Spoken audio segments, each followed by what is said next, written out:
Hari ini tahun 2021. eh, Ini merupakan video pertama di channel YouTube Suara Dialektika pada tahun ini. Dan sudah lama kita tidak upload konten atau video di channel ini. Mungkin juga karena rutinitas yang baru yang menyesuaikan dengan keadaan new normal sekarang, karena masifnya kami mengupload video di channel YouTube ini tahun lalu. Itu juga masa-masa awal pandemi ya. Jadi baru pulang dari KKN, langsung bikin beberapa konten gitu. Termasuk salah satunya alhamdulillah yang mendapat respon cukup positif dari teman-teman terdekat, yaitu konten ngebacot. Dan alhamdulillah sudah sampai 3 episode ya. 3 episode sepertinya terhenti sekitar bulan Agustus September sepertinya. Yes, Agustus sepertinya ya. Terhenti di situ karena saya dan juga Uik ada ya, kita punya kesibukan masing-masing yang pada jadwal selanjutnya sulit untuk mempertemukan kita untuk berkolaborasi lagi dalam konten ngebacot. Walaupun pada saat sampai episode ketiga ternyata sudah banyak yang memberikan apresiasi positif kepada konten tersebut, dan di sini saya juga mengucapkan terima kasih untuk teman-teman yang ngikutin ngebacot dari episode 1 sampai episode 3. Mungkin video ini bisa menjadi penghibur atau memberi motivasi untuk teman-teman yang pada posisi ini di awal tahun 2021. Ada begitu banyak hal-hal yang mengejutkan ya, yang menyambut kita di awal tahun ini. Beberapa hal itu diantaranya seperti ya, kemarin kita tahu ada jatuhnya pesawat Sriwijaya Air ya, yang rutenya dari Jakarta, penerbangan dari Jakarta ke Pontianak. Dan alhamdulillah saya dengar kabar terakhir black box-nya sudah ditemukan. Akan tetapi dalam kondisi yang katanya sih sudah terbuka gitu ya. Jadi ada investigasi lebih lanjut terkait dengan penelusuran black box Sriwijaya Air ini, dan semoga semuanya bisa cepat teratasi dan korban dari jatuhnya pesawat ini diterima amal baiknya di sisi Tuhan, dan keluarga yang ditinggalkan diberi ketabahan dan kesabaran akan musibah yang menimpa mereka. Lalu hal musibah lain yang kita dapati ini, dimana guru-guru kita, khususnya guru-guru agama yang sebelumnya rutin menebarkan dakwah, baik itu di masjid-masjid, majelis-majelis keilmuan Islam, ataupun juga dalam media sosial, beberapa di antaranya terdampak COVID-19. Salah satunya itu Ustadz Muhammad Fahru Razi Ansor. Beliau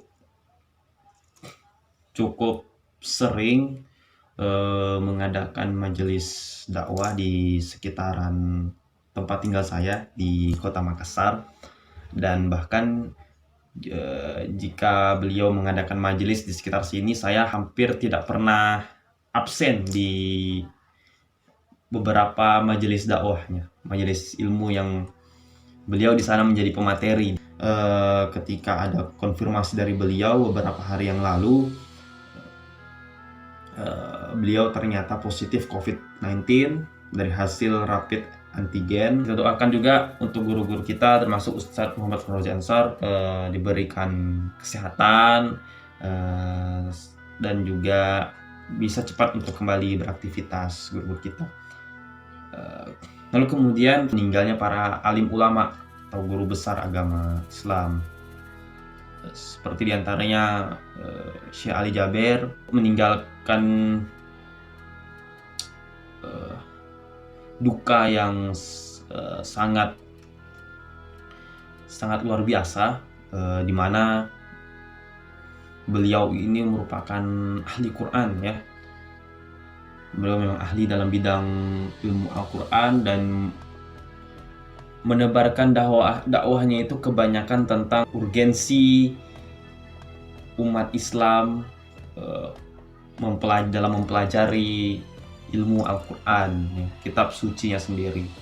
Bahkan tidak jarang juga beliau menyebarkan dakwah-dakwah perdamaian yang menyerukan pada umat muslim di Indonesia ini untuk hidup dengan nuansa toleransi bersama dengan umat-umat beragama lainnya. Terlebih lagi Indonesia merupakan negara yang majemuk, yang beraneka ragam suku, agama, dan ras. Tentu pesan-pesan damai beliau itu sangat melekat pada hati umat dan juga para pendengarnya, dan ya itulah yang membuat kita merasa kehilangan juru damai seperti beliau. Kemudian yang pergi meninggalkan kita, yang cukup memberikan kabar duka yang mendalam, adalah Habib Ali bin Abdurrahman As-Segaf. Beliau merupakan salah satu guru dari Habib Rizik Syihab. Semoga guru-guru kita yang sudah dipanggil oleh Allah Subhanahu wa Ta'ala diberikan tempat jannah terbaik di sisi Allah Subhanahu wa Ta'ala, dan diterima setiap amal ibadah dan diampuni segala kesalahan yang pernah dilakukan. Yang paling menggegerkan juga di Indonesia, dimana beberapa hari terakhir ini di beberapa titik daerah di Indonesia terdapat bencana. Sebut saja itu di Kalimantan ada banjir katanya, terus kemudian gempa bumi di Mamuju, Sulawesi Barat dan sekitarnya. Ini menambah rasa duka kita sebagai rakyat Indonesia. Semoga negeri kita ini baik-baik saja. Semoga musibah yang menimpa kita akhir-akhir ini ataupun di awal tahun ini bisa menjadi pelajaran buat kita semua, terkhususnya kita bagi umat Islam, dan dimana sudah barang tentulah kita mengambil hikmah di setiap musibah yang Allah takdirkan kepada kita atau di tengah-tengah kita.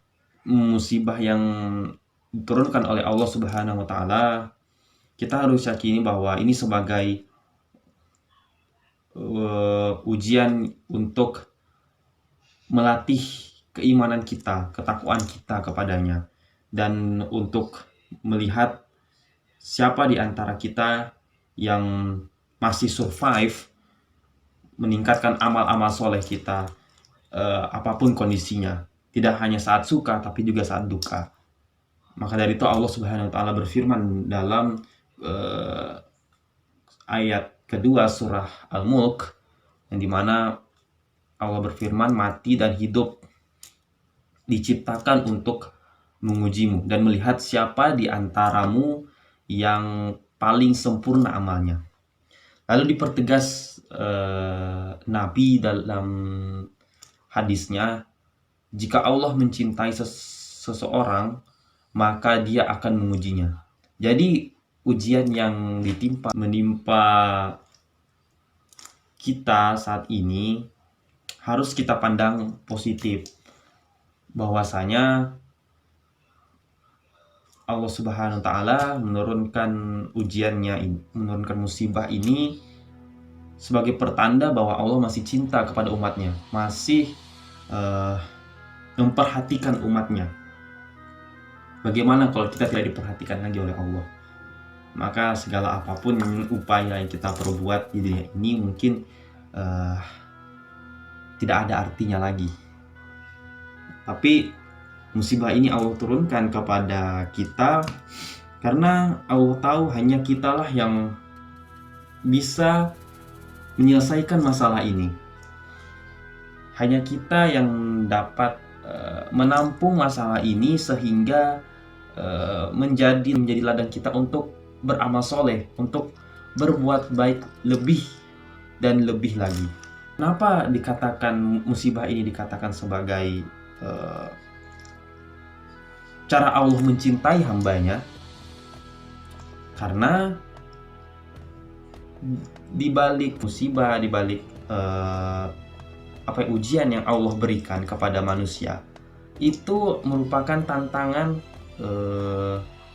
yang menunjukkan bahwa ada kenaikan level dalam kehidupan manusia itu.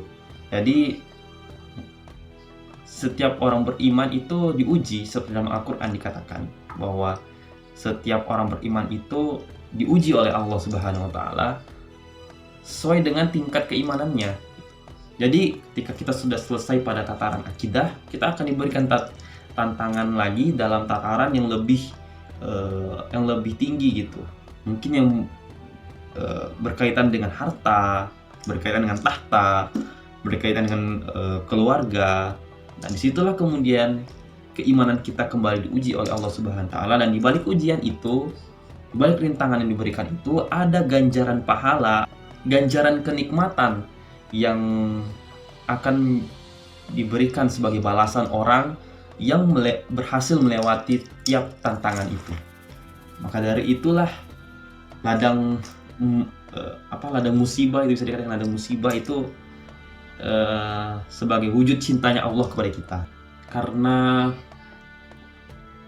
musibah atau ujian itu diturunkan Allah sebagai wujud cintanya Dia kepada hambanya, tentu Dia memilih hamba dalam pantauannya itu mampu melewati tantangan-tantangan yang Dia sediakan di permukaan bumi ini.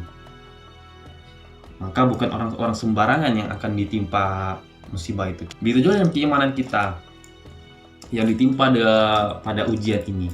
Jadi kualitas iman manusia itu tergantung pada ujian yang ditimpa padanya. Ketika ujian yang ditimpanya itu sangat berat, dia akan muncul dengan kualitas yang luar biasa tinggi, lebih baik, lebih berkualitas ketimbang mereka yang masih diuji pada tataran-tataran yang rendah seperti itu. Bukan bermaksud untuk ini ya menganggap enteng musibah itu sendiri, tapi kalau teman-teman muhasabah kembali, introspeksi lagi, teman-teman akan tahu bahwa ternyata itulah makna daripada takdir yang sudah Allah